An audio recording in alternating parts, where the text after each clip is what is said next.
without verbalizing or conceptualizing. Let the breath flow in and out. Along with the breath, you notice the feelings.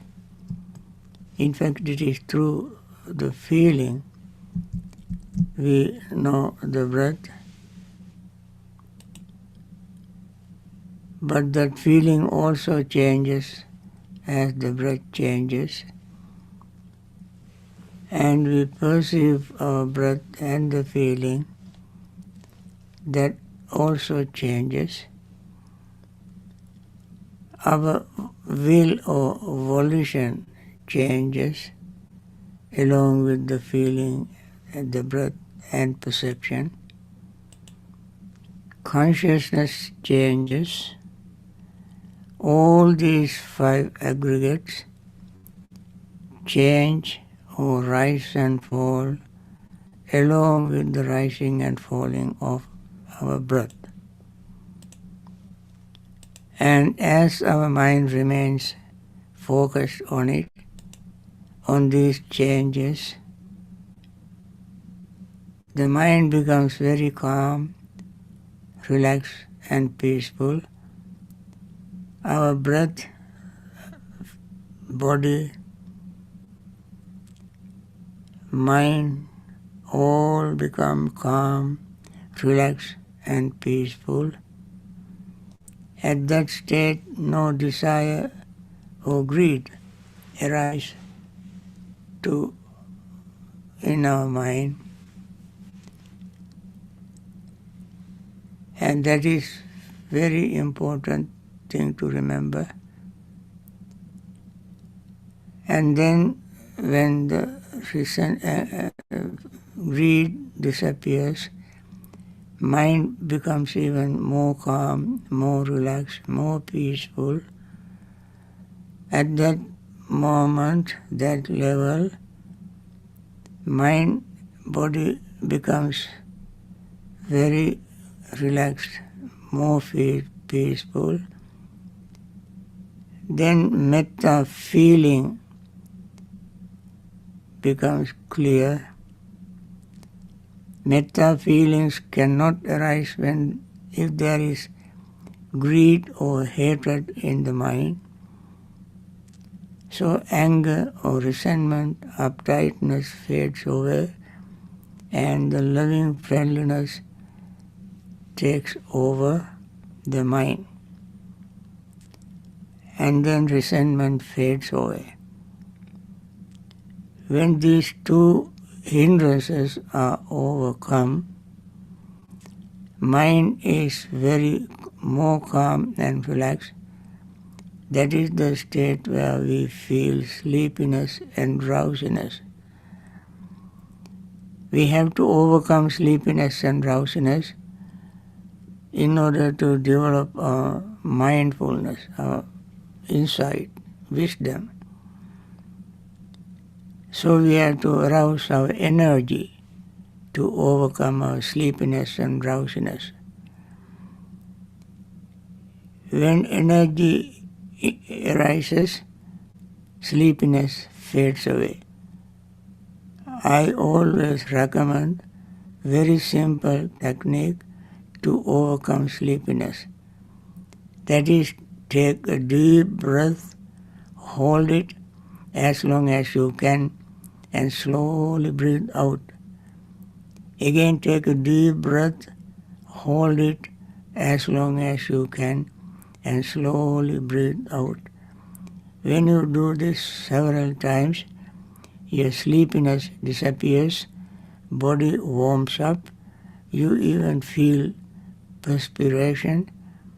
At that time, sleepiness will disappear. Now you may even have more energy, excessive energy, and therefore at that time we have to balance the energy. We have to overcome, subdue certain amount of energy. Then in order to overcome that, we have to remember the technique we recommended. The mind is wandering, going to the past or to the future. It's like a pendulum. When the mind goes to the past, recollecting all kind of sight, sound, smell, taste, touch and thoughts that took place in the past, some of them still are lingering in your mind. They appear and become very active. Or the mind will go to the future, planning, thinking, making arrangement for the future. Now we have to remember the past is completely gone, not even a trace of it with you. The future has not come yet. Therefore we are just wasting our time by letting the mind go to the past or to the future. Having realized this, we anchor the mind in the present moment. In the present moment you experience rising, falling, breath, feeling, perception, thought and consciousness. They rise and fall all the time as we breathe in and out. When mind is engaged in the present moment's activities, then it remains in the present moment. Now, these are the 4 kinds of hindrances you have been able to overcome. And then still you may have doubt about the Buddha, Dhamma, Sangha and your success. And therefore we have to have a full confidence in the Buddha. Buddha gave us these instructions on vipassana meditation and taught meditation, and we can see that is very important part of our life. The Buddha gave this instruction from his own personal experience. He knew all the Buddhas in the past practiced mindfulness and clear comprehension to gain wisdom. So he did that, and from his experience he taught us. So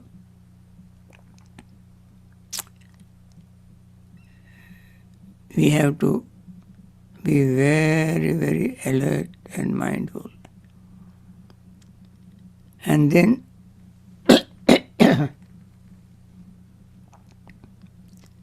have confidence in the Dhamma, which is the teacher of the Buddha.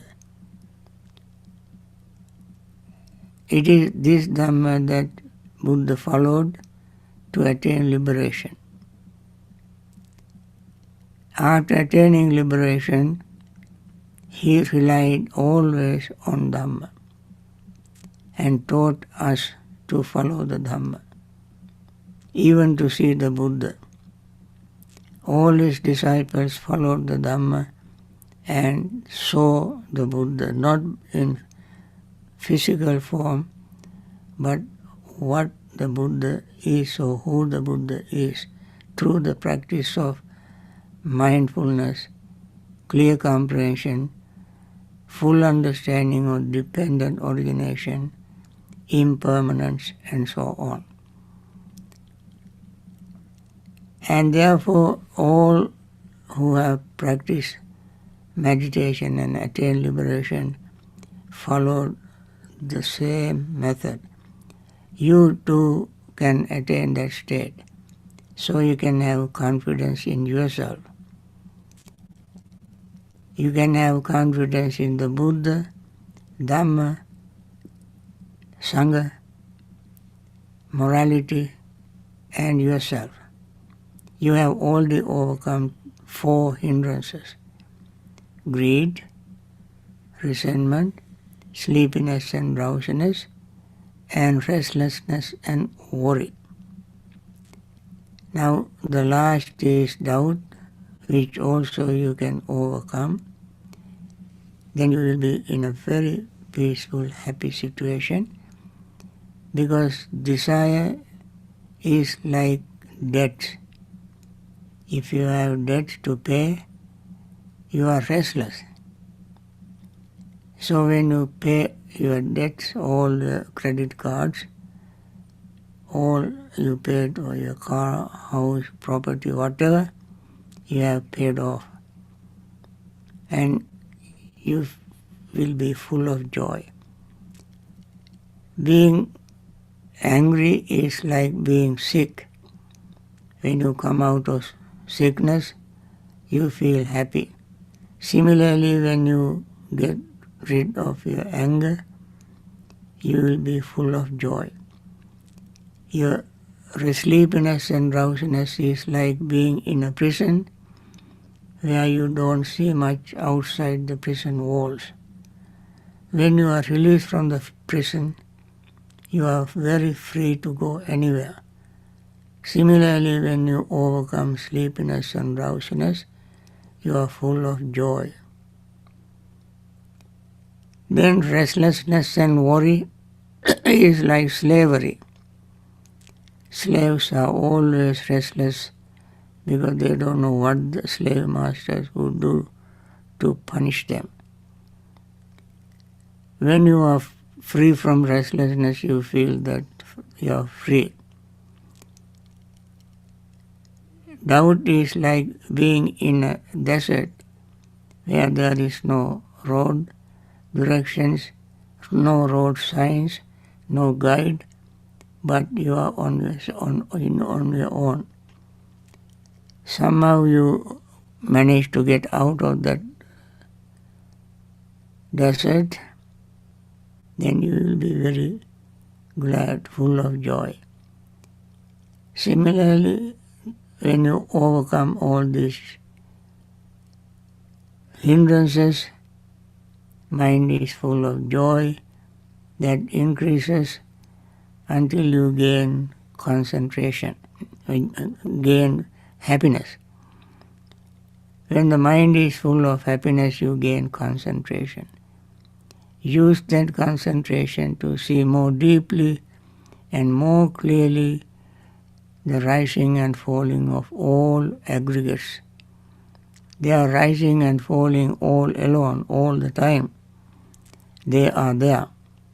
Now with deep, sharp, concentrated state of mind, you can see the five aggregates changing much more clearly and precisely.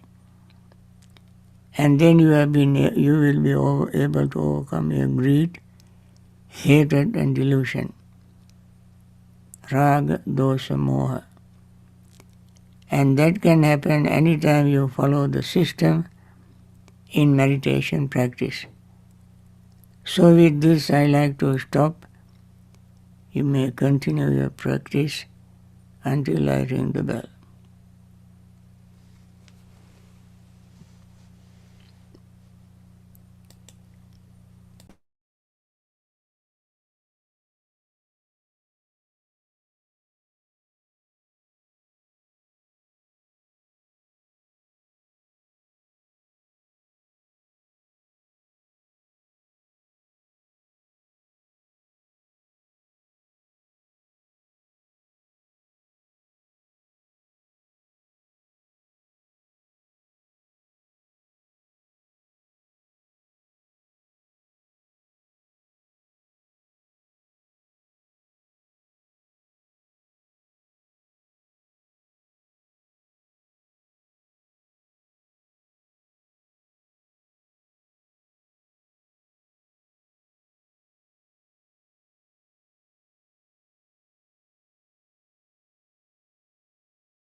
Okay.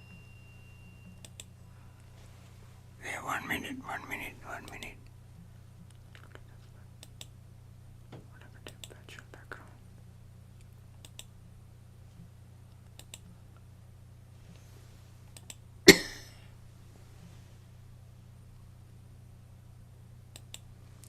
Let it be there. Okay, understand.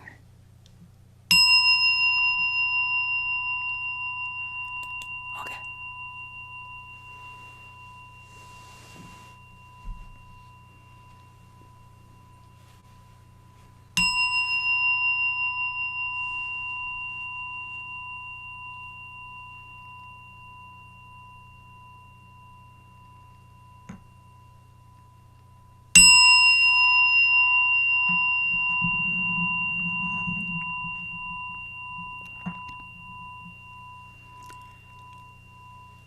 By means of this meritorious deed, may I never join with the foolish, may I join always with the wise, until the time I attain Nibbana.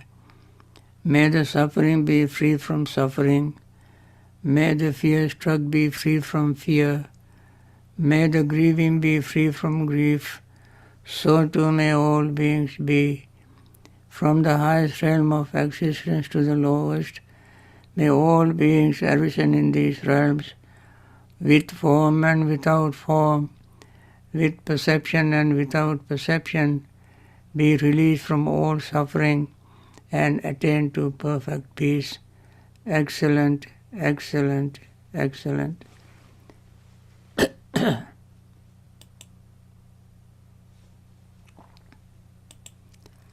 Friends, we want to start our Dhamma talk.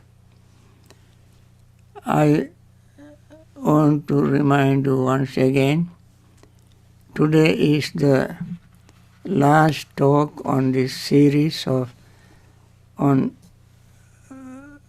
right understanding, discourse called Sammaditthi Sutta. Sammaditthi Sutta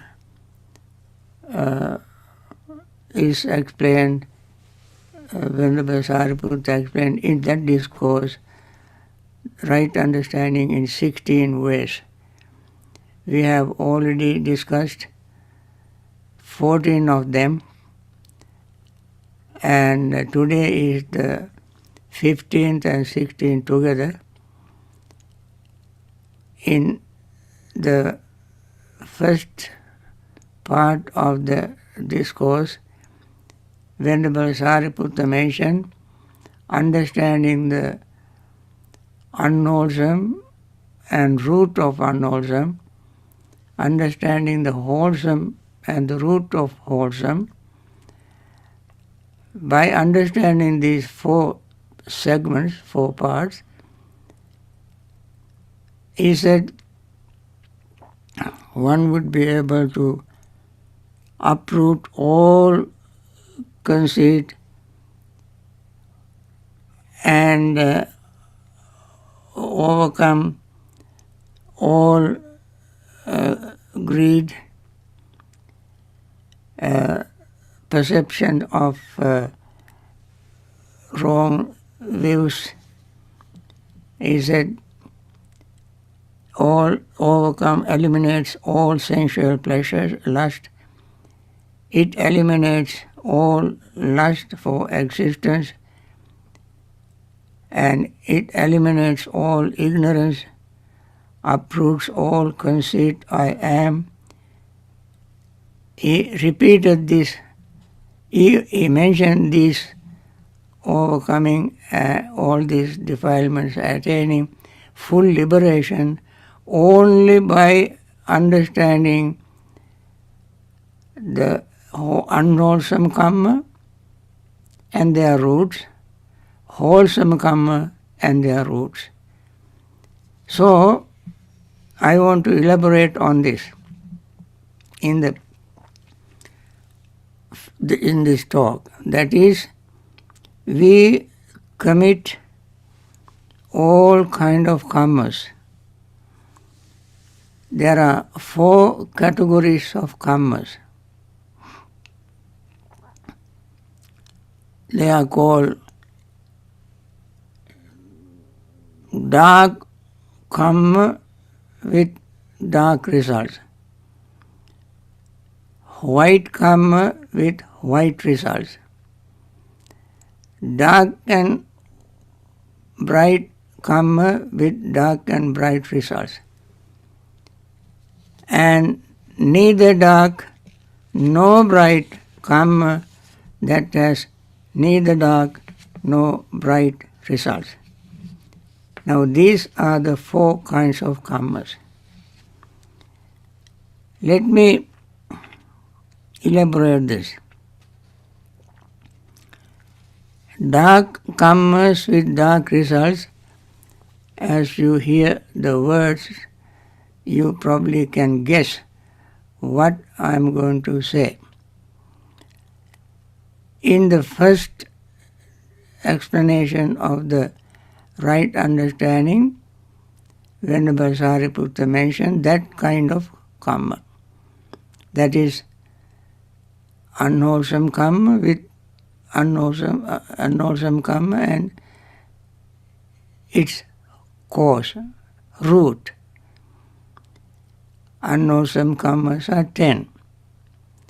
Killing, stealing, sensual misconduct, lying, slanderous talk, harsh speech, gossip, and wrong view. These are the 10 unwholesome karma. 3 killing, stealing, sensual misconduct, 3 by the body, and 4 through the mouth, lying, slanderous talk, harsh speech and gossip. Then greed, intense greed, abhijja or covetousness, longing or desiring or others' belongings. And the last is micchaditthi, wrong view. What is the wrong view? Wrong view. Anybody can have wrong view. Even Buddhists can have wrong views. What is the wrong view? They think impermanence as permanent. That's a wrong view. Unsatisfactoriness as satisfactoriness. That's a wrong view. Non-self as self. That's a wrong view. Even a Buddhist can have it. No matter where you are, you can have it. Then the opposite of this is right understanding. Or opposite of this is white karma with white results. When one has bad karma, dark karma with dark karma, that person will have a dark result. Be born in hellish state, burning state, be born as ghosts, goblins, be born as animals. These are the results of bad karma.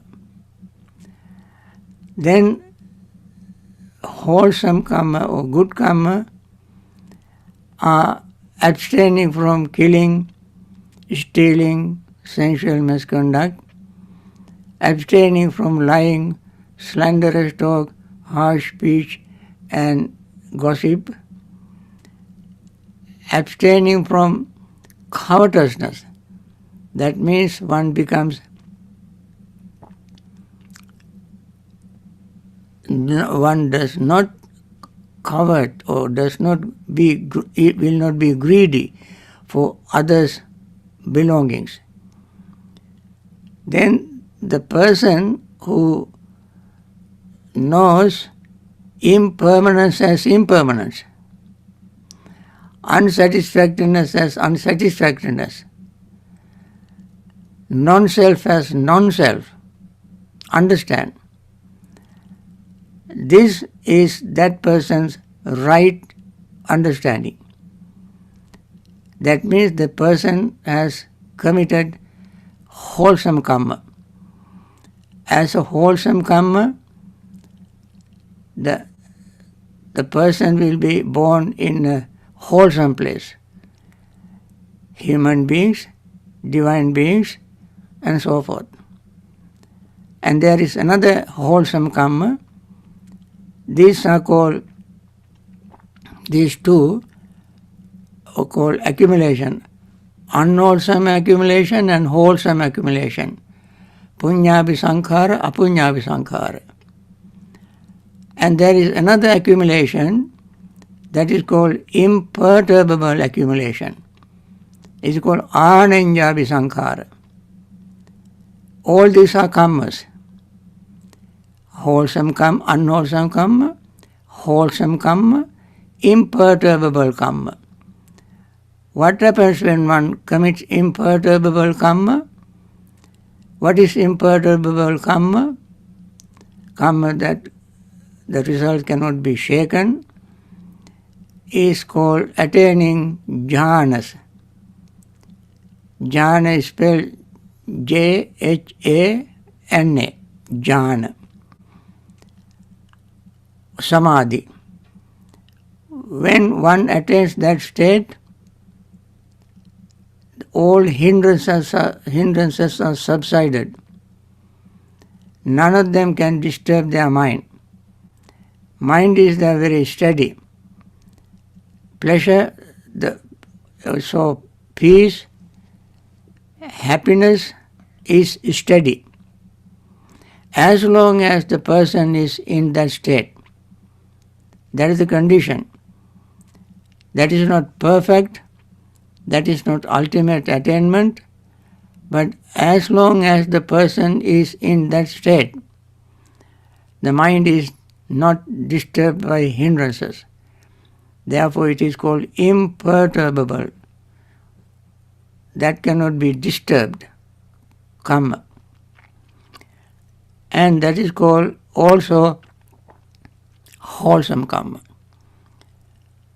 There is another kind of karma which is black and white. That means mixture of, there's a black and white paper, black and white color.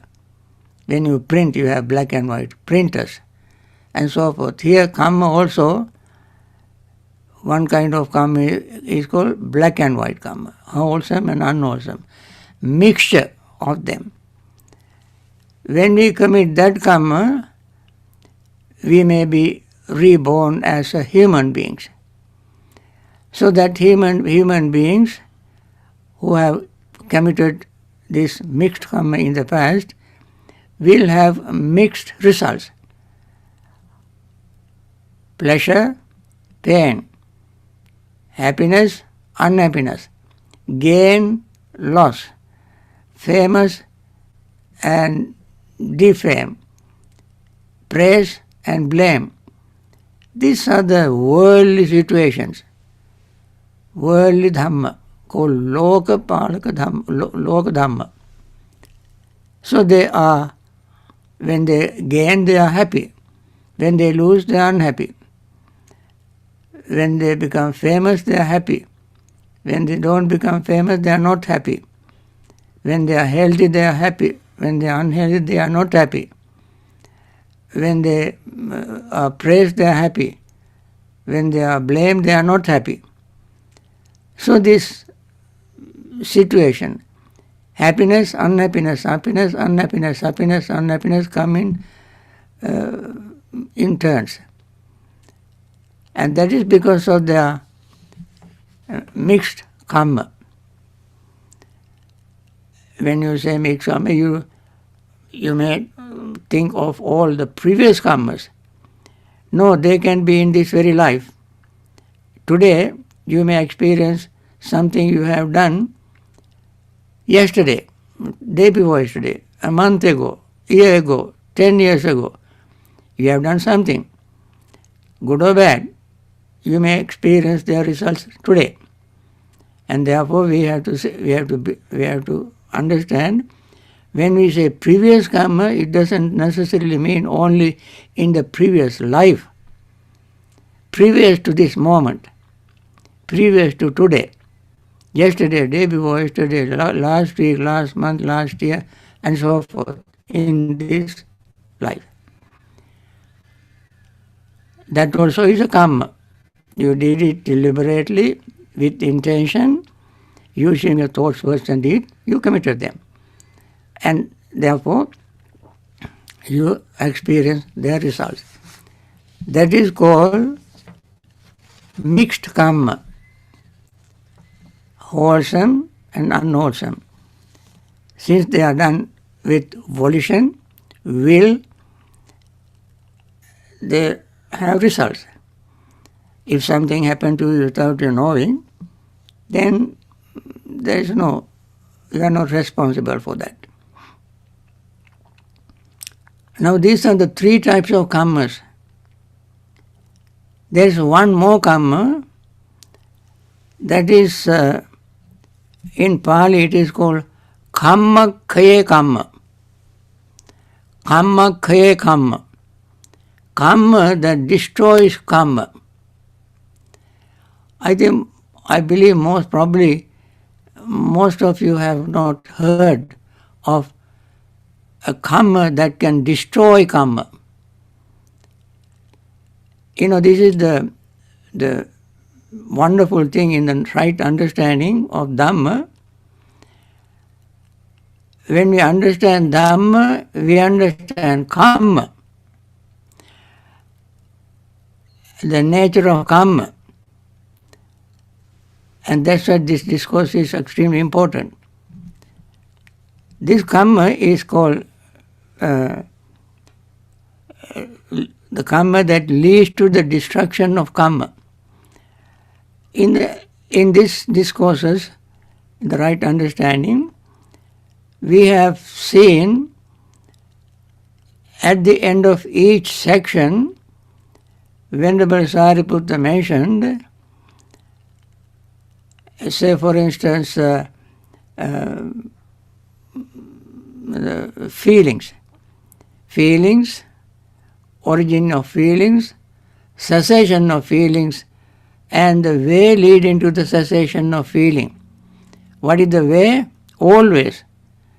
Only one way. That is Noble Eightfold Path. You can see in the Four Noble Truths as Noble Eightfold Path is the fourth one.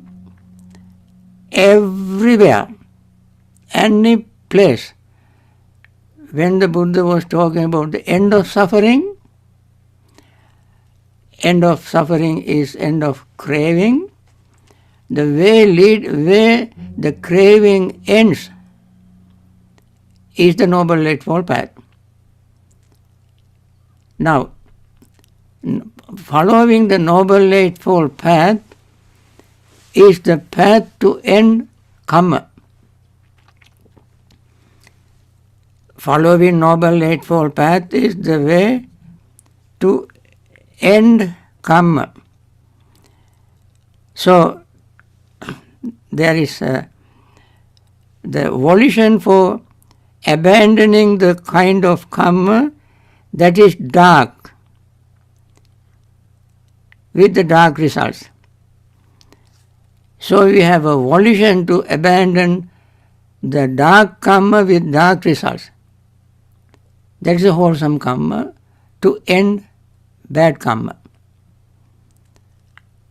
What is the karma that we commit to end bad karma? Is the will, volition, to the desire, volition, to overcome bad karma. Then the volition for abandoning the kind of karma that is bright with bright results. Wholesome karma, punya karma. Friends, punya karma is encouraged. I think I mentioned several times, punya karma, wholesome karma is encouraged. I mentioned when you have committed the wholesome karma, repeat it, do it again and again and again. If you cannot do the wholesome karma again and again, have a desire, wish, or think about it. Think about the wholesome karma. Punyance purusha kaira khairate na punapunang tammi chandan kairata. When you do wholesome karma, you do it again and again. If you cannot do it again and again, you at least must have a wish. Wish simply means a desire. Desire. So we are talking about eliminating desire to get rid of suffering. Now here we learn that if we have not committed, don't have opportunity or means and ways, energy and so forth to do wholesome karma, which you like very much, which brings you happiness. If you cannot do that, then at least have a wish. If you die with that wish, you will be reborn in better place. If you die with desire to do wholesome things, with that wish you will be reborn in the better place, because your consciousness, vijnana, is charged with this wholesome thought.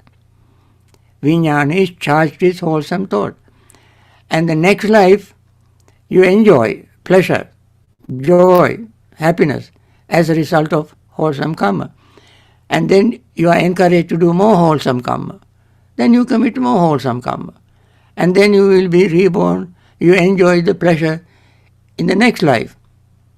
Then in the next life you commit wholesome karma and you are encouraged to do more wholesome karma. There is a saying in Pali, Pathavi Sagaro Meru, Khayanyanti Yugake, Kappani Satsahasani Sange Dinanasati. The earth, Mount Meru, and the ocean will come to an end at the end of a kappa. But your wholesome karma that you have committed by offering things to the Sangha will not be exhausted. That still go on. So, wholesome karma can bring you wholesome results again and again and again and again and again, encouraging you to do wholesome karma again and again. Is there any end to samsara? Wholesome karma never brings end of samsara. Samsara means what? Samsara means suffering. Wholesome karma never brings your samsaric existence to an end. Therefore, committing wholesome karma itself is not the way to end suffering. We have to commit the karma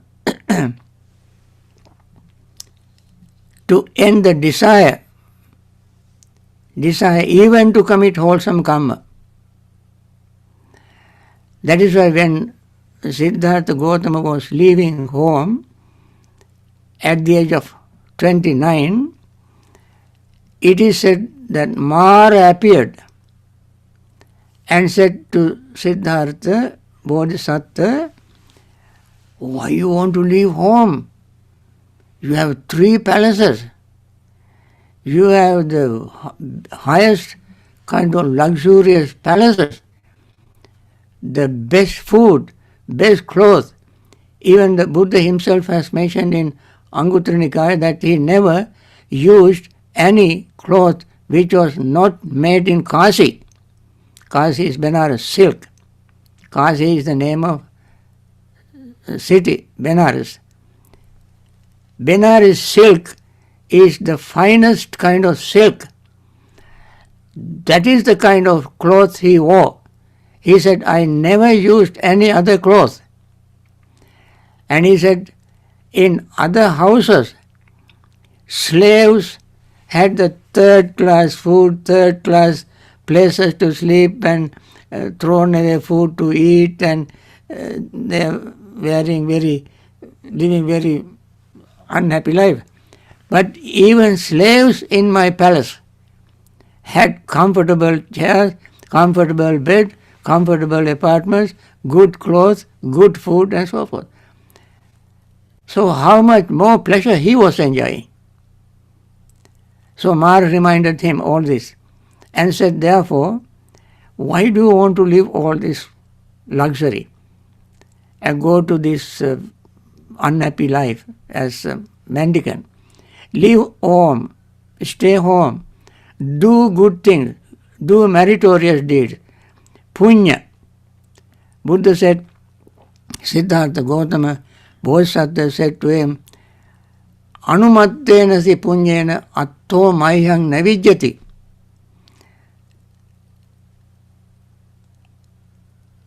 Mara, I don't need even one iota of punya.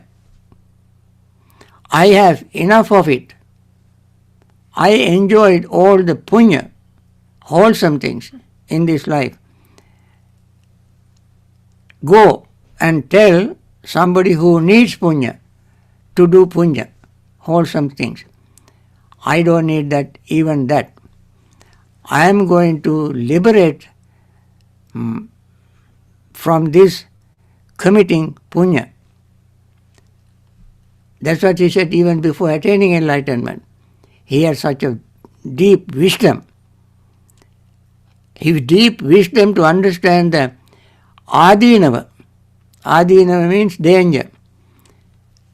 With the punya you have asada. Asada. Any asada has adinava. Asada means enjoyment. Any enjoyment has danger in it. Nissarana has anisansa. That means abandoning has anisansa. So he wanted to commit the abandonment, abandoning, letting go.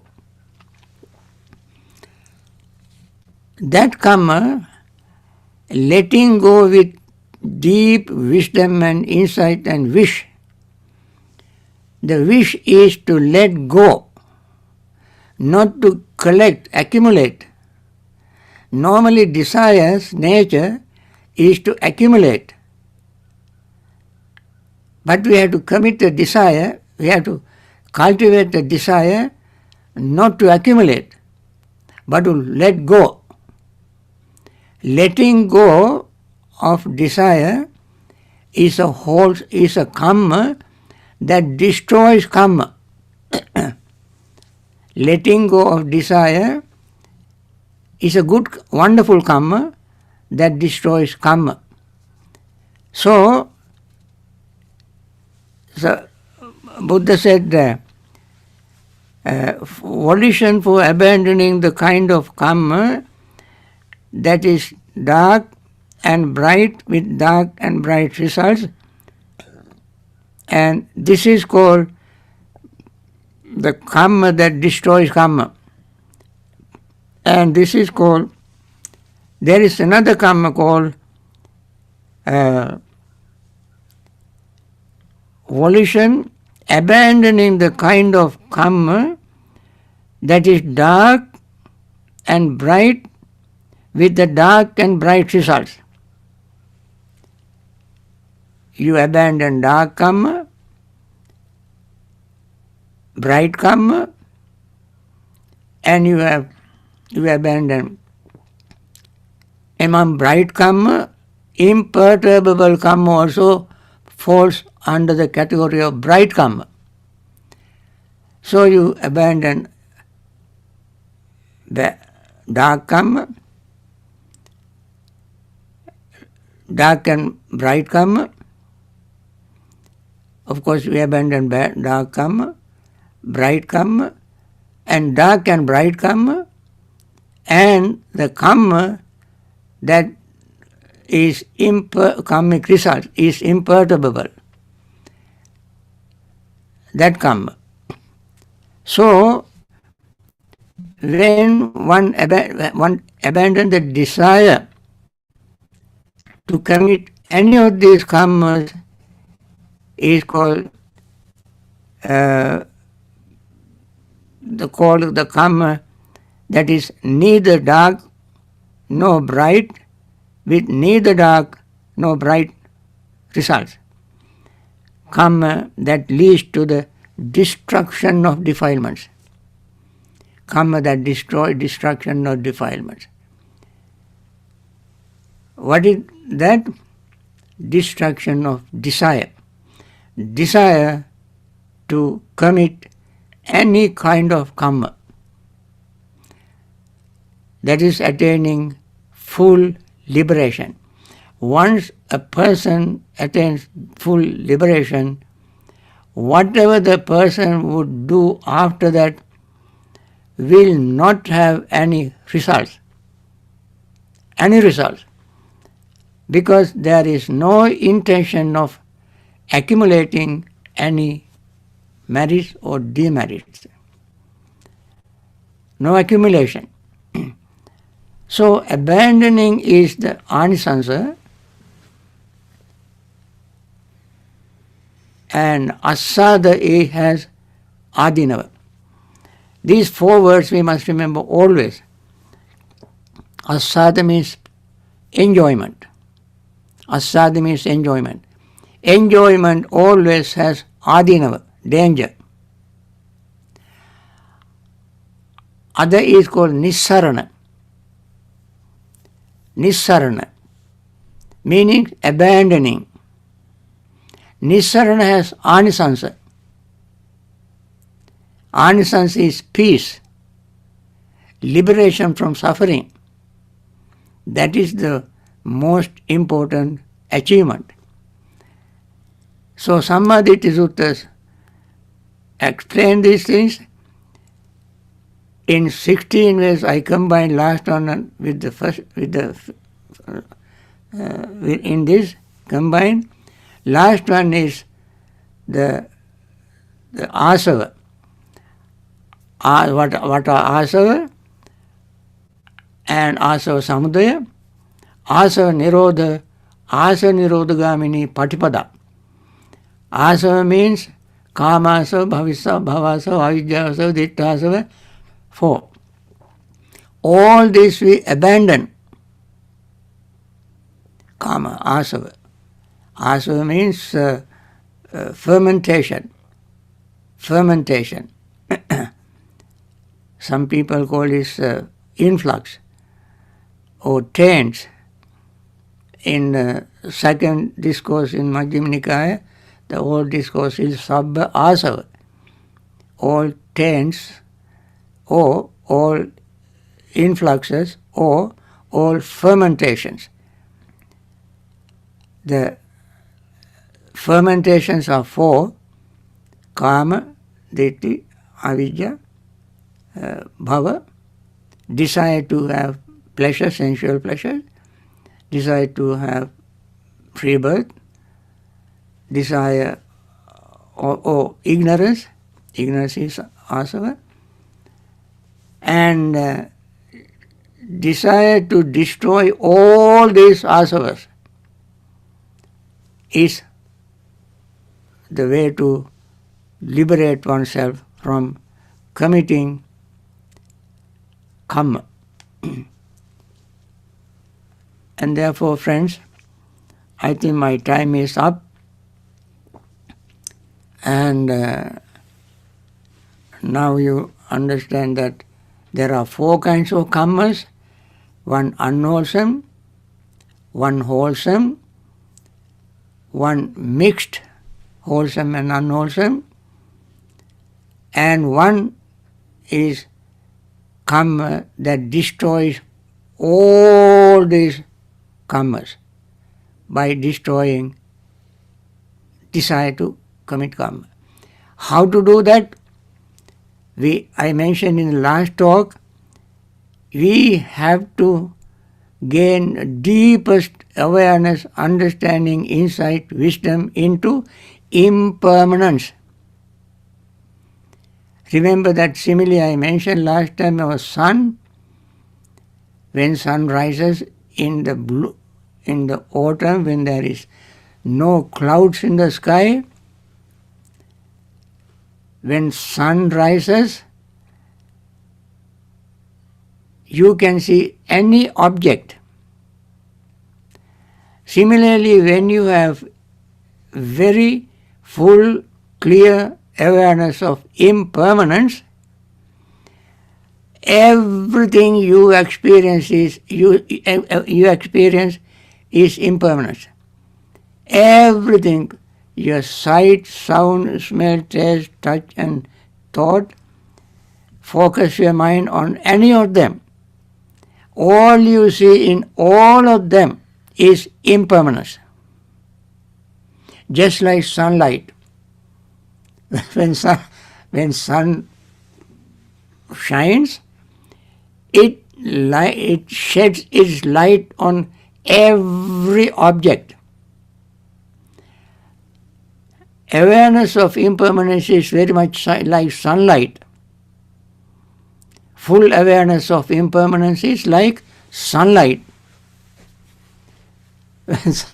So you try to arouse your sunlight, and then you will see everything you experience in entire life is impermanent. I think, friends, this is how we end karma. Thank you for listening, and I want to end this series of talk for this year. I will start another series next year after my 3 months retreat.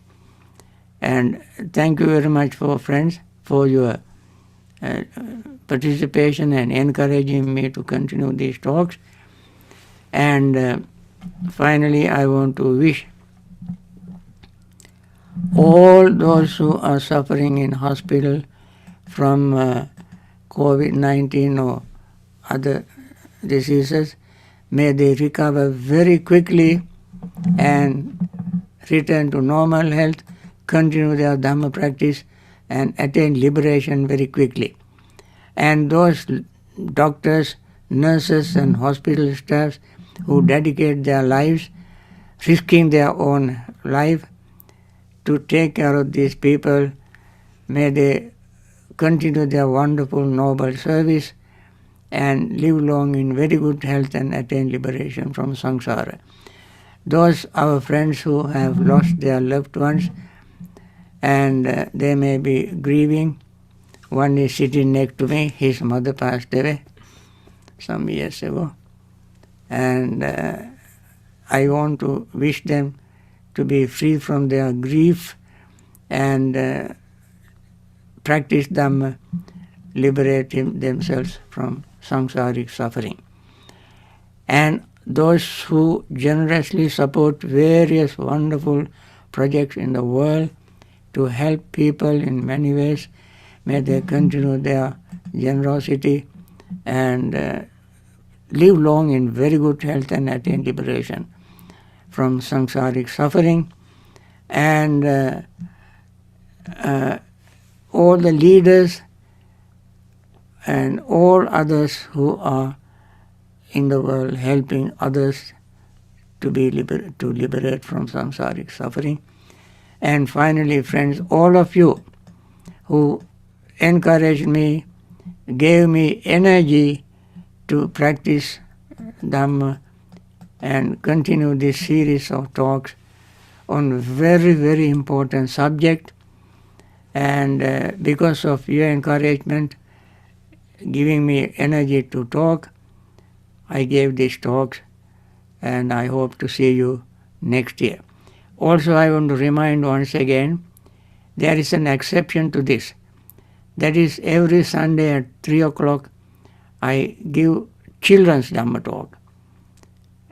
When I started 3 months ago, there were 5 children.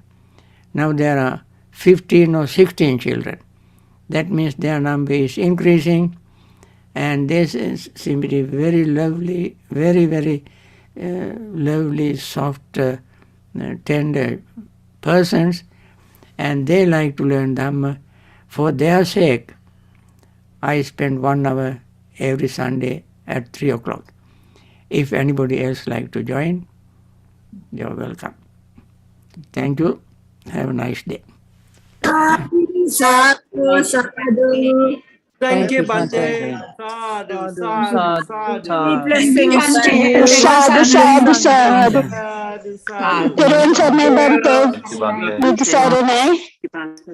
Teruvat Saranay Bhante. Thank you. Buddha Saranay. Bhante.